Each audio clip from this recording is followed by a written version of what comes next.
All right, how's it going, everybody? Johan, marketing director at Phoenix Magazine, Phoenix Home and Garden. This is Matt. Johan, what's up? Digital director. Yes. We have a lot of fun trying all these beers for our Arizona craft beer reviews. This is our, what is it, our fourth one? Yeah, number 4. Number 4, and I'm very excited because we're trying a beer that I've already had. I actually tasted it for the first time just a couple days ago, and it is delightful, especially with the summer coming up. This is probably going to be one of my poolside beers. It is the Lady Banks Hibiscus Rose Gose from Wren House, our good friends at Wren House Brewing Company. I'll have to check my Untapped profile. I don't think I've had this one yet, but I might have. I don't know. Delightful. I love Wren House. Yeah. Wren House just celebrated their 7-year anniversary this week. It's the first week of May, and they're doing it big. Went there for lunch last week. They had Little Miss Barbecue out in the parking lot. It was the best lunch ever. They had a brand new beer on tap. Had that for lunch alongside some barbecue. Beautiful. Oh, beautiful. Man. Can't beat that. Well, and not only that, but look at that can art. Just a nice, summery, just inviting gose. Yeah, we're a couple guys. We're not afraid to drink a pink beer now. If you don't know much about goses as a beer style, they are a German-style beer that's kind of a sour. They're brewed with sea salt, so you got the tartness of the sour, balanced out with the salt, with the sea salt, and pretty much always with some sort of fruit in it, whether that's your wilderness watermelon gose that they do. I've had passion fruit goses. I've had all kinds of goses, and they are very tasty, very nice on a hot summer day. And this one is hibiscus and rose. You can see by the color, very hibiscus-y. Yeah, it's kind of cool. And it's got some of the bubbles that come up. It almost looks like maybe a wine. That's right. You could drink it out of a lesser red. Almost smells like wine too. Yeah. You smell it? For sure. Yeah, very. I pick up the sour right away. Yep. I like a good sour. I don't like it floral, like too puckery, some or like too skunky, if you will. This one is it already smells like it's gonna taste fantastic. That really any kind of beer drinker will enjoy. Yeah. And the nice thing again about goses, and you'll pick up on this probably, is they're not overly sweet. A lot of sours can be very sweet because it kind of counteracts, or you think of like a lemon sour sort of flavor. For me, what I love about goses is that introduction of that sea salt really balances it out. So it's not overly sour, it's not overly sweet, but you get that hibiscus, which I'm a huge fan of. You get that rose in there. It's very subtle, but it's there, and it's just a easy drinking beer. And you say it gose. Gose is the right, and not gose. It's not gose. Yeah, right. It's gose. It's a German word. Gose. It's. I mean, you have to put the on the end. Gose, even though it's Gose. Gose. Yeah.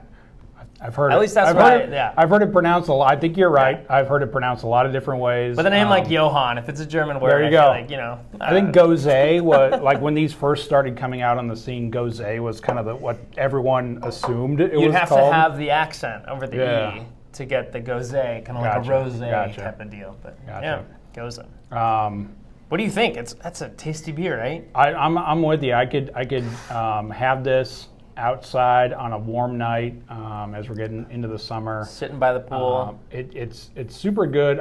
Those are my favorite ones. That when I first started enjoying sours, it was a style like that where it wasn't going to be overly puckery. You weren't going to look like Renee Zellweger after drinking one. So really enough fruit, but not so much fruit. And this you can tell too because it's very clear that it's going to go down very, very smooth and kind of crisp.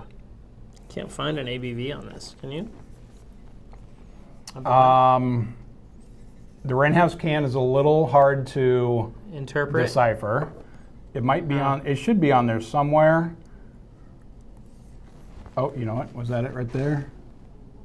Oh no, that says please recycle. Yes, make sure to recycle. Never drink out of a can. We've mentioned that on a couple of these reviews. Pour it into a glass. I mean, it depends on the beer, right? Because if you're just drinking a Coors Light because that's the only thing you have available, it's then, true, and I guess that whatever. comes in a box. But here's what happens at a beer store, especially with me. I go into a beer store and I'm like, "Oh, Dragoon, what's this one? Look at my hands. Well, look at what I'm doing. Oh, what's this? Oh, no, I don't like wit beer. I'm going to put it back." Yeah.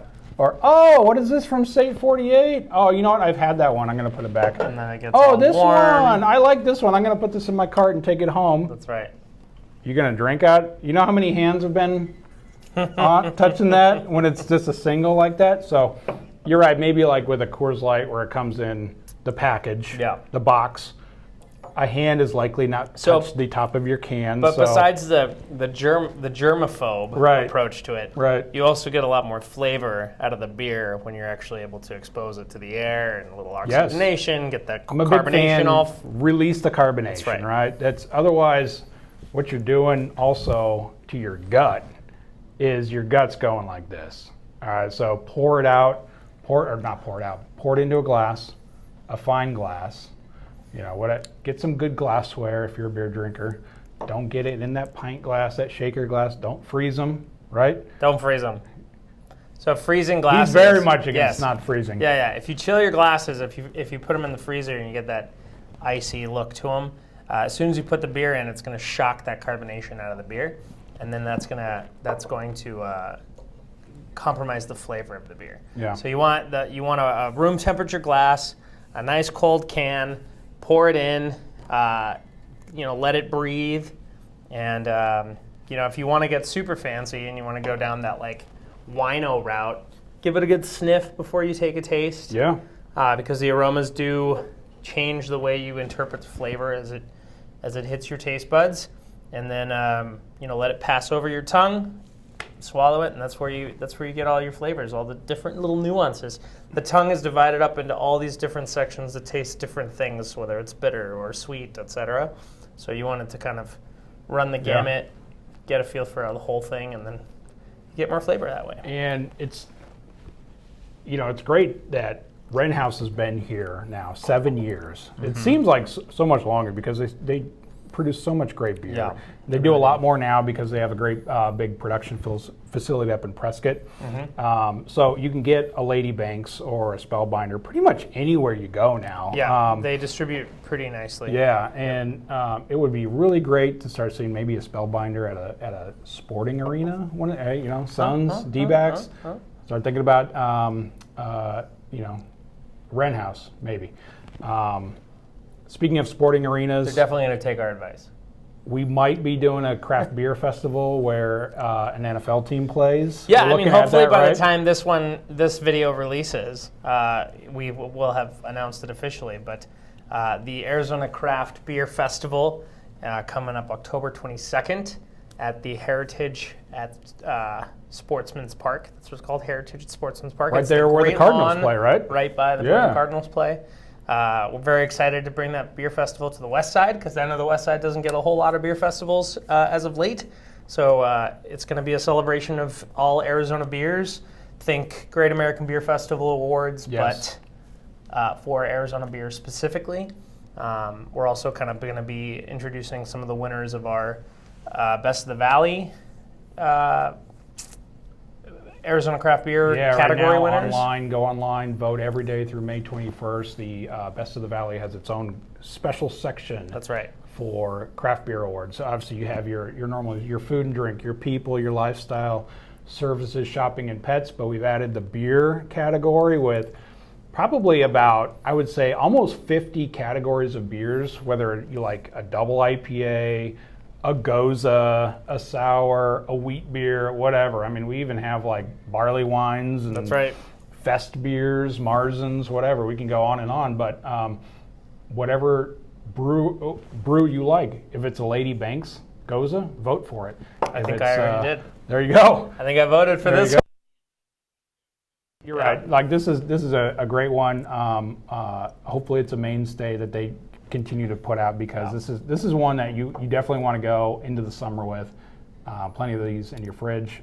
It's also a great beer for people who are just getting into beer, who aren't usually big beer fans. If you like cocktails, especially if you like kind of floral and fruity cocktails. Good point. This is a good beer for people who don't typically gravitate towards your wheats or your IPAs or whatever. It's kind of a beer that doesn't taste like a lot of other beers, and that kind of goes with the whole sour and specifically gose category. That a lot of times it kind of appeals to people who don't like the hops or don't like the malts or anything. That's a good point, because I have some friends that will only drink sours, and I have a lot of hardcore beer drinking friends that don't like sours. Yeah. So it is a good introductory to craft beer. And it's funny, that's actually how I got into IPAs, was by drinking sour IPAs. Sure. Because the sourness of a sour IPA typically kind of cuts into that hoppy aftertaste.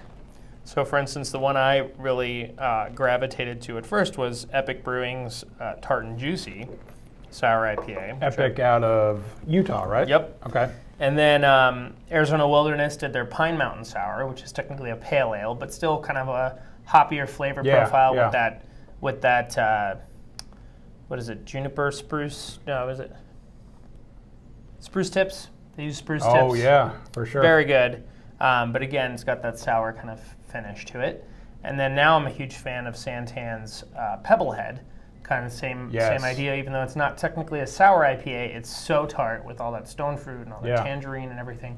I think we have that here on the table somewhere. Right, it's over there. We'll get to that one. That one came out. It was great. They released that in the 2021 Beer Week. Yep. And it was kind of like, it had been out for a couple weeks, and then they really pushed it out. Yeah, now it's one of their mainstays. It's you can get a 12-pack at any gas station. That became a super fan favorite from, and it kind of introduced everyone to this idea of stone fruit IPA. Yep. Like you said, it's almost like a sour IPA, if you will. It's so tart. For sure. I drank a lot of those on the river floating down on my paddleboard. And you find it at a gas station. We were talking about this off camera. Where do you like to get your craft beer? Just like if I were to, maybe I wanted a Lady Banks. Yeah. And I wanted to go, what store are you going to? What's your go-to store? So obviously it depends on where in the valley you are. I'm in the East Valley in Gilbert, so I have a couple spots right by me that are fantastic, and they're a little unassuming. The first one is a Chevron gas station on Elliott and Mcqueen. Okay. And again, you walk in, it looks like a normal gas station. Yep, looks like a normal gas station store. You look over to your right, and it's got a line of fridges all the way down into the cooler. And it's Bud Light all the way down, right? No? No, it's pretty much all a lot of local, but a lot of craft beers. They have a really nice selection of things like Drecker's, Belching Beaver, all these different breweries that are well distributed, so they're accessible to places like that, but they've made a point to stock a lot of great beers there. The other one, another gas station store, also very unassuming, on Gilbert Road and Warner. And that one, you literally walk in and it's a liquor store. They have an incredible selection of meads, if you like meads. They have 2 walk-in coolers just stocked to the ceiling with craft beer. They have a couple of fridges that sell them, single cans that you can buy. Really incredible selection.